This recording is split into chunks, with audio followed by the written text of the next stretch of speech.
নানা ষড়যন্ত্র দেখতেছি, কারণ এখনো লেভেল প্লেইং ফিল্ডের ব্যাপারে গভর্নমেন্ট তেমন কোনো স্টেপ নেয় নাই।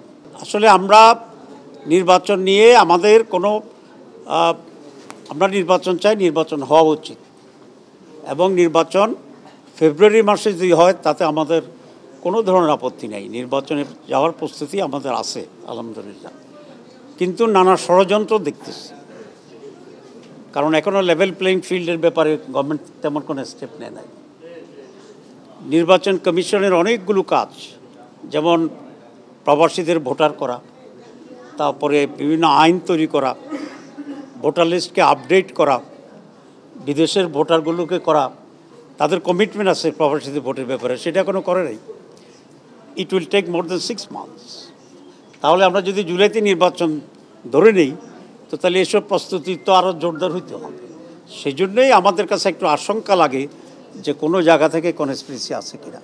যদি একটা ফেয়ার ইলেকশন হয়, লেভেল ফিল্ড সেখানে তৈরি হয় এবং কিছু আইনের পরিবর্তন দরকার ইলেকশন কমিশনে, সে আইনগুলি তৈরি হয়, তাহলে আমরা তো ইলেকশনের জন্য অপেক্ষায় আছি আলহামদুলিল্লাহ, এবং আমরা মনে করি পিপলস করবে। আরেকটি কথা বলে দিই, কে সরকারে যাবে কে বিরোধী দলে যাবে এটা ডিসাইড করবে জনগণ। তবে তার পূর্বশর্ত হচ্ছে একটা ফ্রি, ফেয়ার, ক্রেডিবল ইলেকশন। আমরা সেই জন্যই মানুষ যে রায় দেবে সেই রায়কে আমরা মাথা পেতে নেব এবং আমি মনে করি এই নির্বাচনে জনগণ জিতা উচিত।